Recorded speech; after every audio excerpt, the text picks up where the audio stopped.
Hello, everybody, and today I'm joined by a lovely friend and colleague of mine, Barbara Patterson, who I met a number of years ago when I was doing my apprenticeship with Michael Neal, and Barbara similarly had been on apprenticeship with Michael Neal and was also hosting. Barb and I really had a lovely connection from early on, just exploring the nature of a graceful life and a graceful business. And she always struck me as someone who was walking her talk and helping leaders and helping coaches in a really profound but simple way. So Barbara, welcome today to this lovely interview together. Thank you. I'm glad to be here. Happy to do it. And I felt that connection as well, Grace. So yeah, absolutely.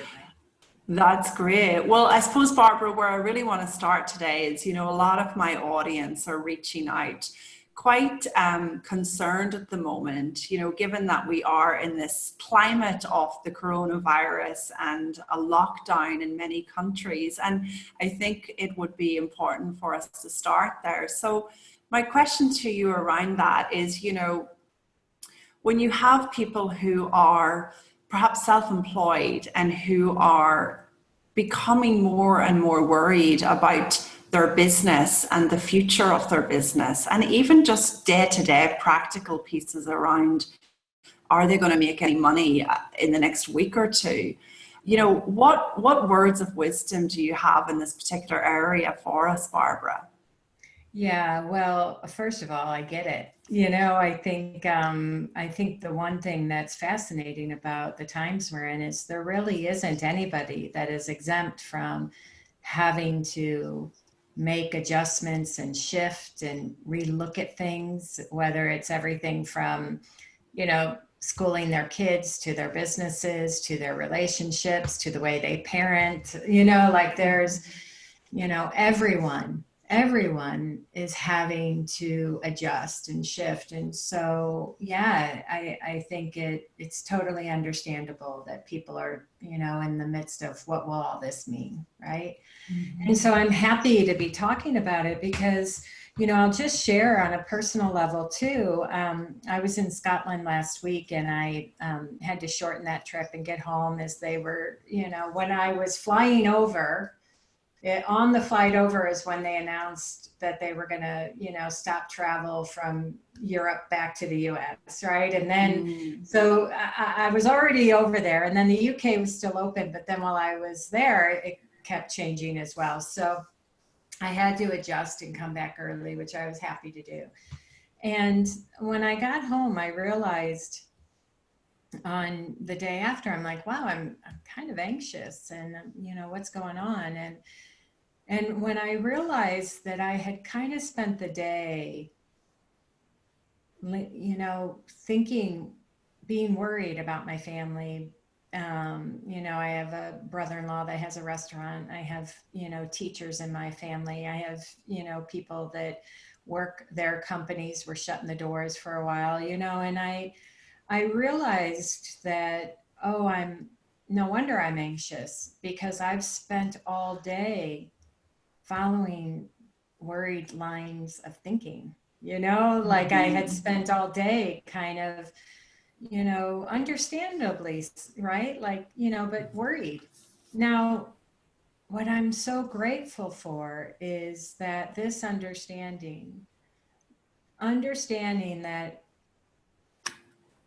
our minds are shaping the way we see ourselves, shaping the way we see life, are shaping whether we're feeling hopeful or hopeless, like that there's a relationship between the quality of our mind and how we see the world, right? There's a relationship between the quality of our mind and our resiliency and our ability to be creative and present and our ability to be resourceful, right? Like that relationship is a given no matter what, right? In good times and bad times, that relationship is there at all times. So because I knew that, I knew where to look for peace of mind.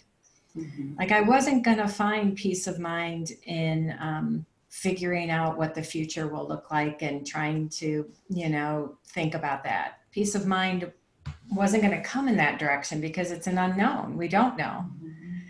But I knew that the worry and the anxiety was coming from, what was where the thinking that I was leaning into. Does that make sense, Grace? Absolutely. So in knowing that, I knew there's no juice at the end of that. There's no well-being, there's no resiliency, so just that simple of knowing my greatest asset, our greatest leverage is kind of a freer, present mind, a more neutral, that in that freer, more present mind, we naturally get resourceful thinking. We naturally feel our resiliency. We naturally feel ease and peace of mind, right? Now, as humans, we fluctuate. And that's what I did. I was fluctuating, right? But knowing that I was experiencing thought was huge. And so I share that because it can sound really simple because things look complicated right now. But the reason I love you're having this conversation is to really point people in the direction of where their greatest leverage and asset is. And that is internally. That is in our ability to know and understand that state of mind is having an effect. And we don't have to worry about it. We don't have to get in a good one. We don't want, the last thing we want to do is stress about our state of mind, right? But when we understand, like, oh, I'm experiencing where my thinking is, that's it, then we'll naturally start to right ourselves and come back to, rather than living in imagination of my scary future, I know my greatest resource is to come back in the here and now and respond to what is right now, moment to moment, day to day. That's our greatest resource. Yeah. I love that, Barbara. Yeah, so helpful for the audience. And I'm thinking about some of the audience that might be listening and sort of in a feeling of, I don't have time to think about peace of mind. I've got these X number of bills and I've got this debt and the future looks scary.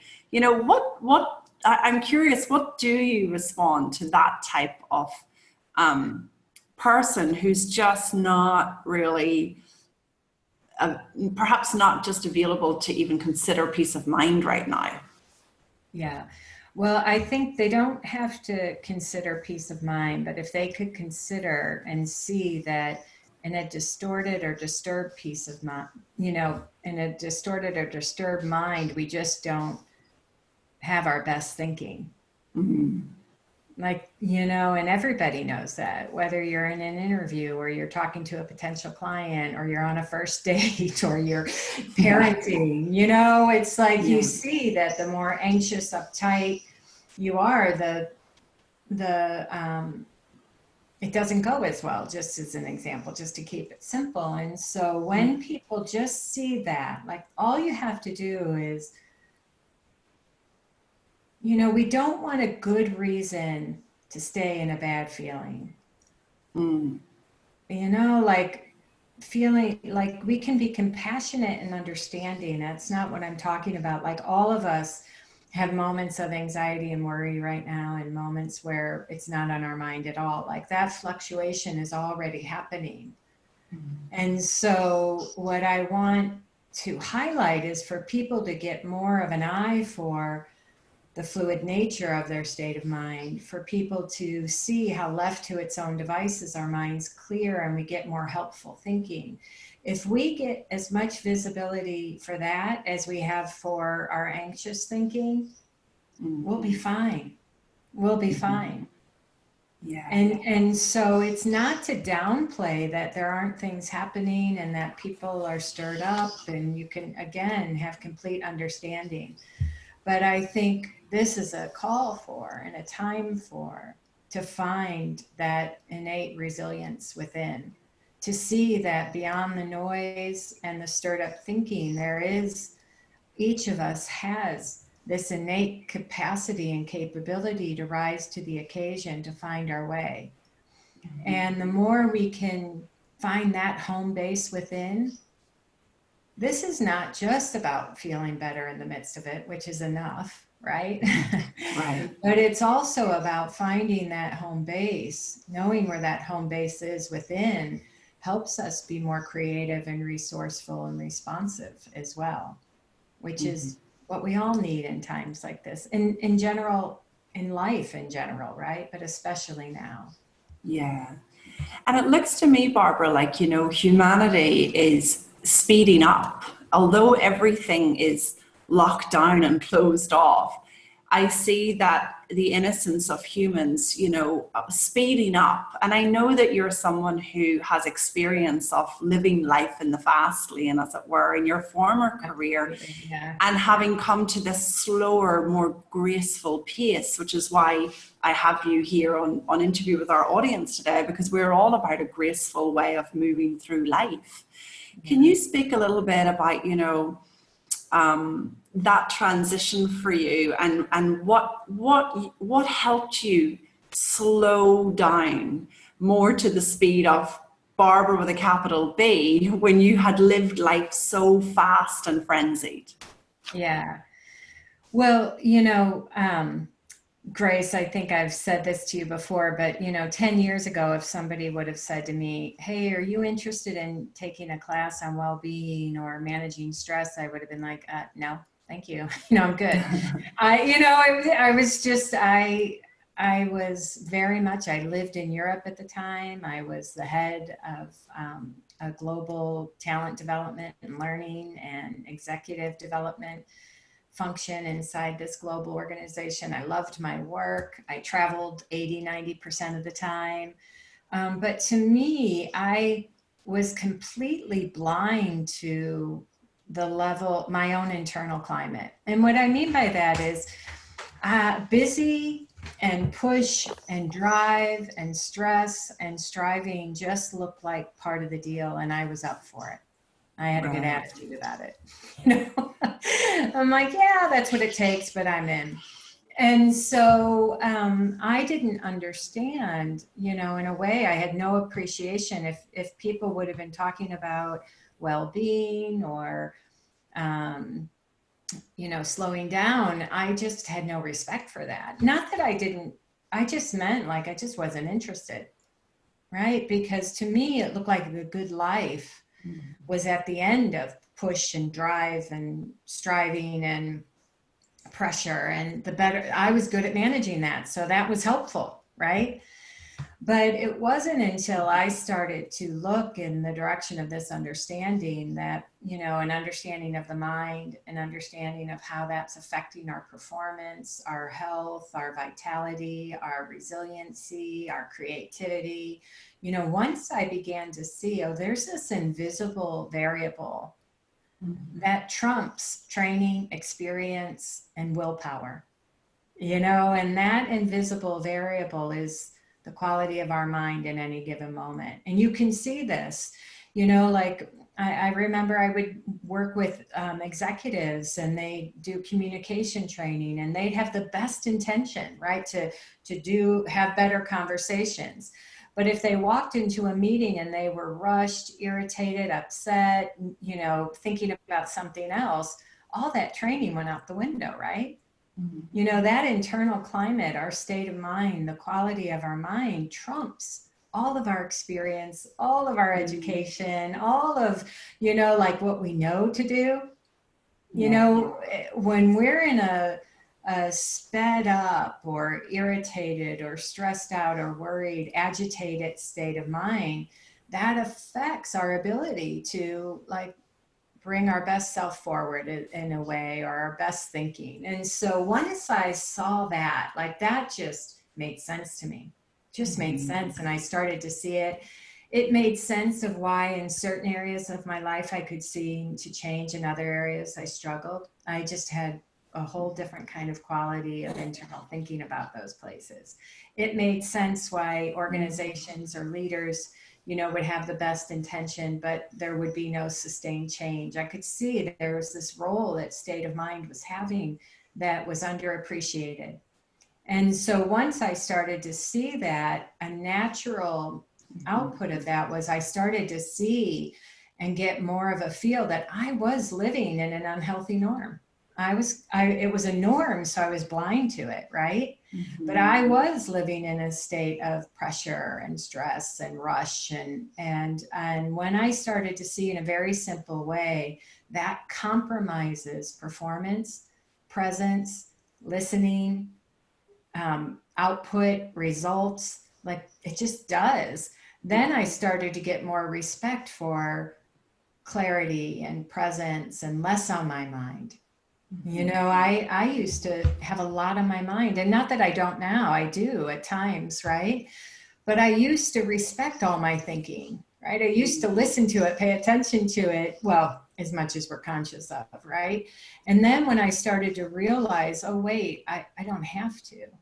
Mm-hmm. Like there's another channel in a way available to us beyond my analysis and my ruminating and my thinking things true. There's another intelligence available, and that we naturally experience more of that with less on our mind, not more on our mind. So again, I started to see that, and it made sense, and I started to have more respect for less on my mind, a more freer present mind, you know. And then as a result, I naturally started to slow down. So it wasn't like I thought I had to work on slowing down. Yeah. It became a natural output. In a freer, more present mind, we naturally move in the world differently. Now, I'm speaking in ways to illustrate kind of the extremes of things, right? I just need to say, like, I still get sped up. I still get rushed. I still buy my thinking at times. There are times I still overthink, or like last week when I got worried and anxious. But the difference now is because of what I know, because of kind of the learning curve I've been on over the last 10 years, I now wake up to it. I kind of see it for what it is, and I know where to go for relief. You know, before it looked like more thinking was required. Now I know, oh no, like less thinking, and we're way more resourceful and creative and present, and you know, and I saw that so much of my thinking was I was too far ahead in my mind. I was in the future. I was in a past conversation, a potential future situation, and I was rarely in the here and now, which is all we can really ever respond to anyway. So I know that was a lot. I'm going to take a break. Stop talking for a minute. It's great. It's great, Barbara. I know people would be loving this as much as I am. I mean, the thing I love about you is the way that you're able to communicate what you have seen in such a simple and graceful and clear way. It's actually really inspiring. So don't worry about talking too much. What comes to mind is, like, you know, I'm having to think about my listeners here, and what's coming to mind is I can hear some people saying, well, how do we get less on our mind? Yeah. You know, and there's so many techniques out there, and a lot of people listening, Barbara, won't necessarily be familiar with the understanding that we're exploring. But, you know, do you have any feedback on that? Like, how does one have less on one's mind? Well, I think what we're inviting people to is more of a reflective space than a model, you know, space. Mm-hmm.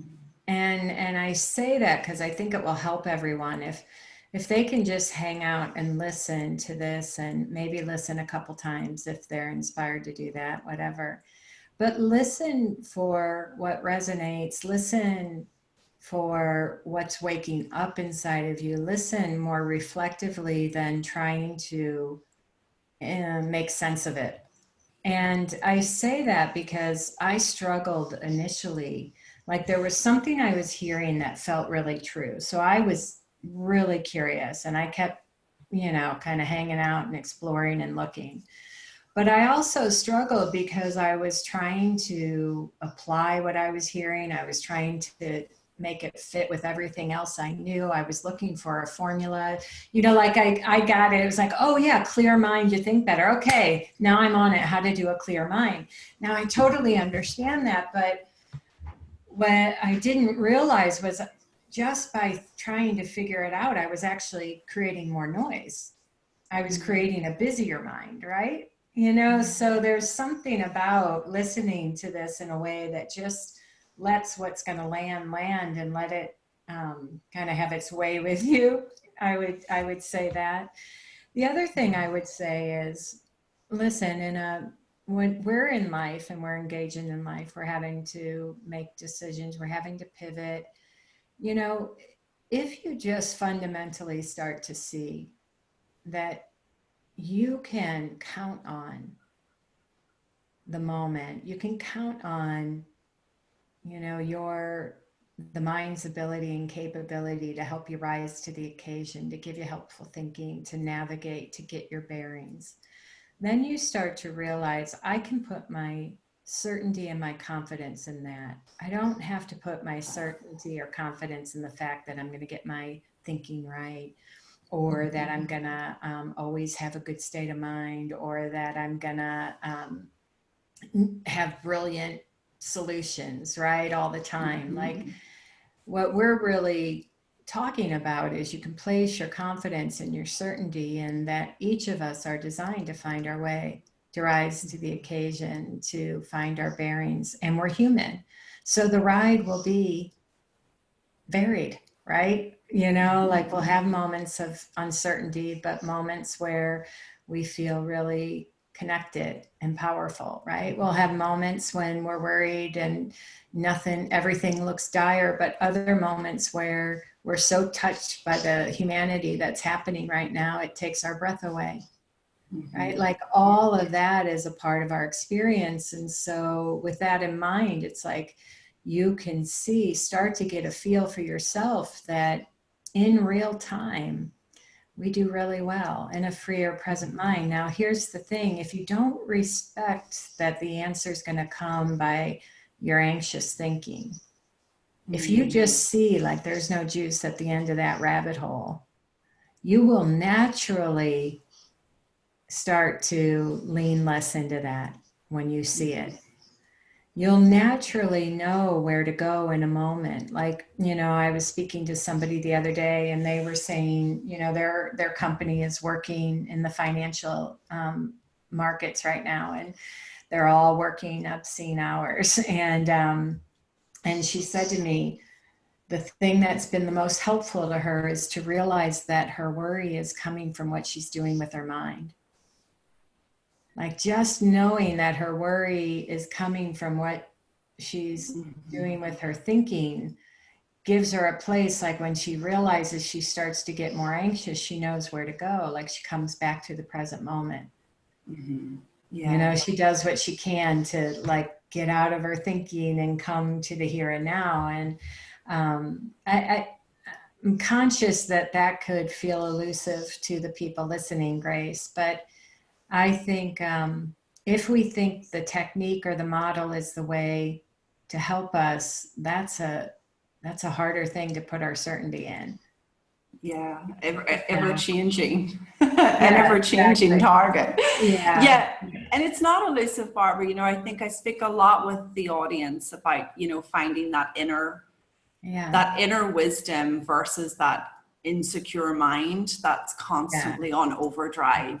And just as you were speaking, about the client that you were talking about, it brought a memory back to me about, you know, I used to get anxious feelings myself, and I would relate the anxiety to the business, meaning something about the future of the business. And I was out for a walk one day, and I'm just walking along, and I realized, oh, wait a minute. This feeling has nothing to do with the business.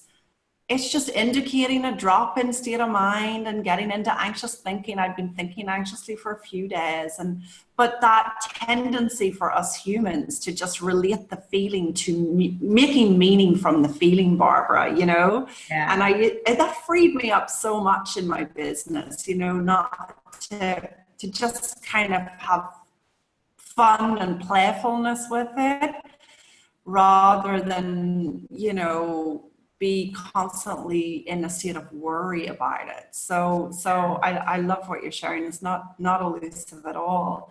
You know, I think what One you're thing I saying, do want to get on to, if possible, with you. Go ahead, Barbara. well, just, yeah, sorry, there's a bit of a delay, but I just want to say, I love the point you're making. You know, I was speaking to my niece a while ago, and she's getting ready to go off to college, and my sister asked me to talk to her because she was you know, like anxious. And so my sister thought she was anxious about the choice. And so I was speaking to her, and you know, come to find out that no, she had a lot of clarity about the choice, but she was just feeling anxious about leaving home and all the change and missing people. And then she started talking about how, you know, getting around on the campus and, you know, all this stuff. And we had, you know, we had this really lovely conversation. But the thing that was most helpful to her, I think, is what you're saying, is when I said to her, I said, well, do you know that your anxious thinking isn't telling you anything about how it's actually going to go? Mm-hmm. You know, like your anxious Yeah. thinking is in the here and now and creating this 3D experience inside of you right now, but it's not predicting the future.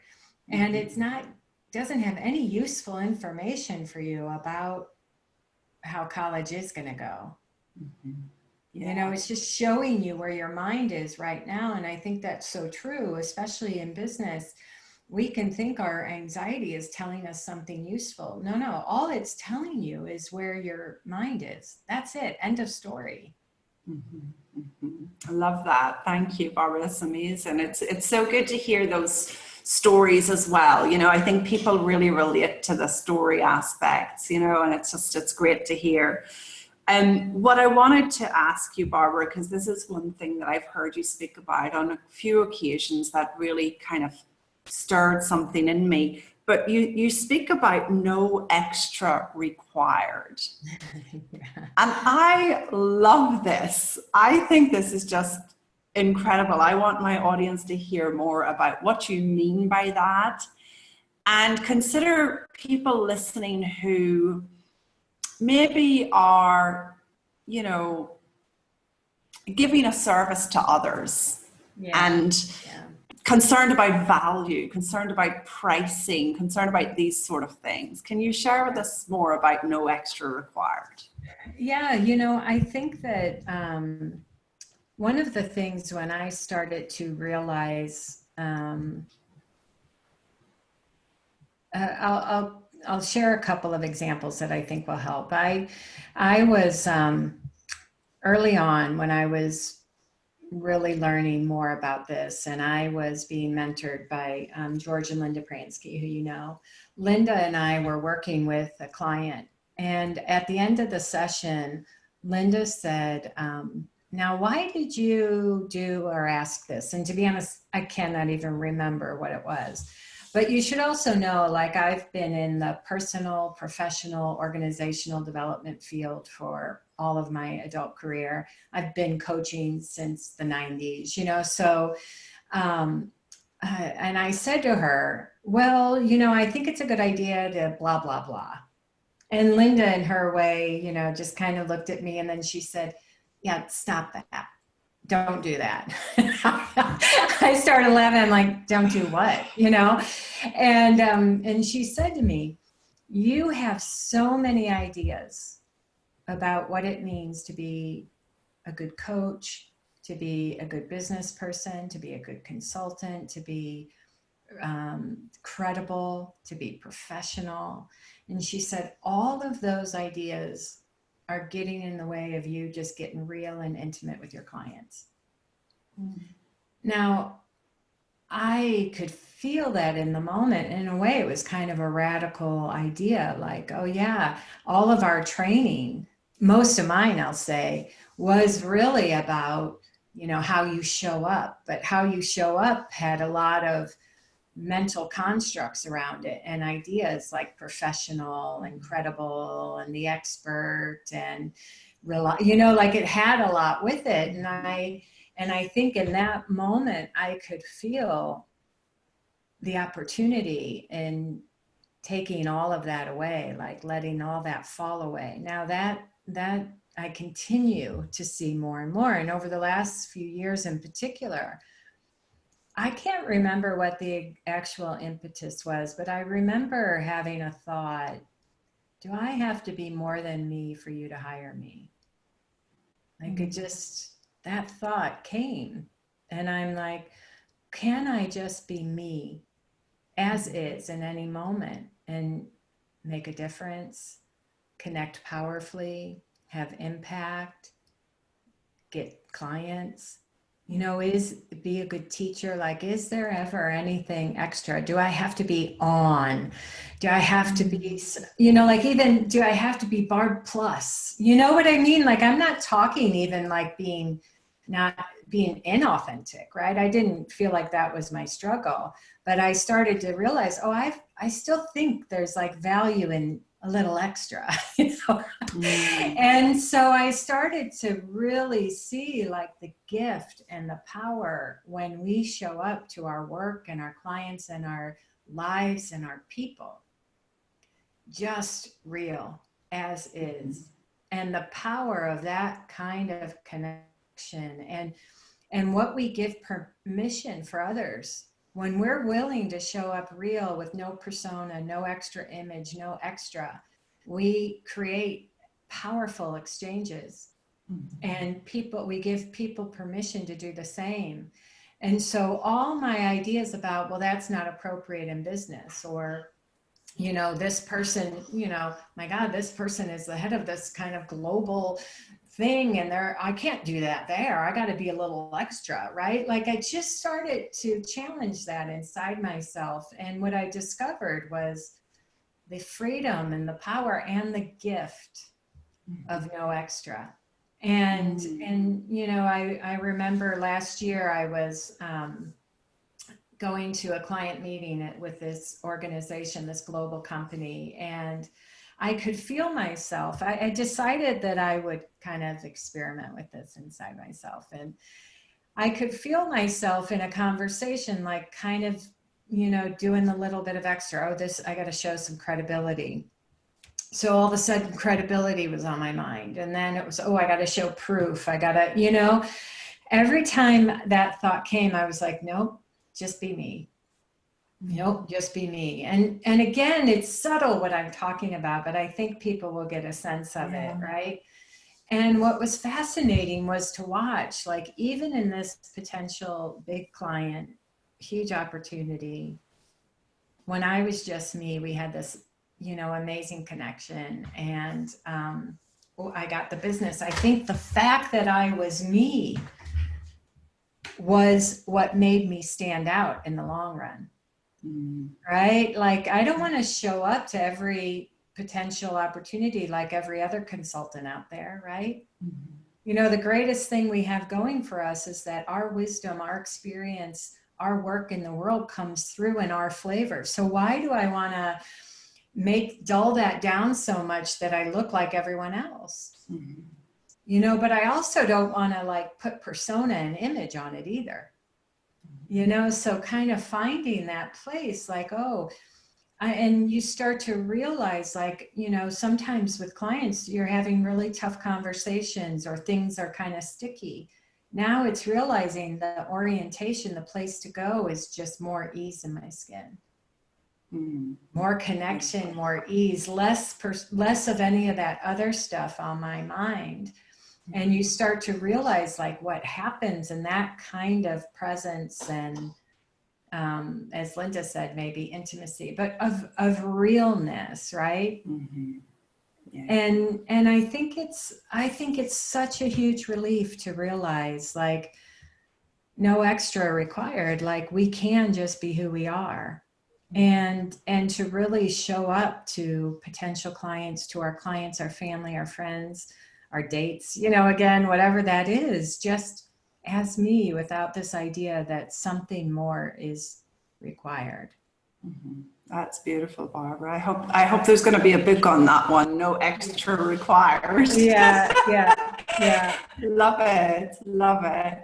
That has been so helpful. I mean, there's so many nuggets there that people can just feel, I don't know, feel so hopeful about and experience to a more graceful one, and to one that that allows you just to thrive being you. I mean, it's very inspiring and so hopeful for all of us that get to listen and hear this, Barbara. So thank you so much for coming forward today. And if anybody did want to go a little deeper with you or find out more, where would be the best place to send them?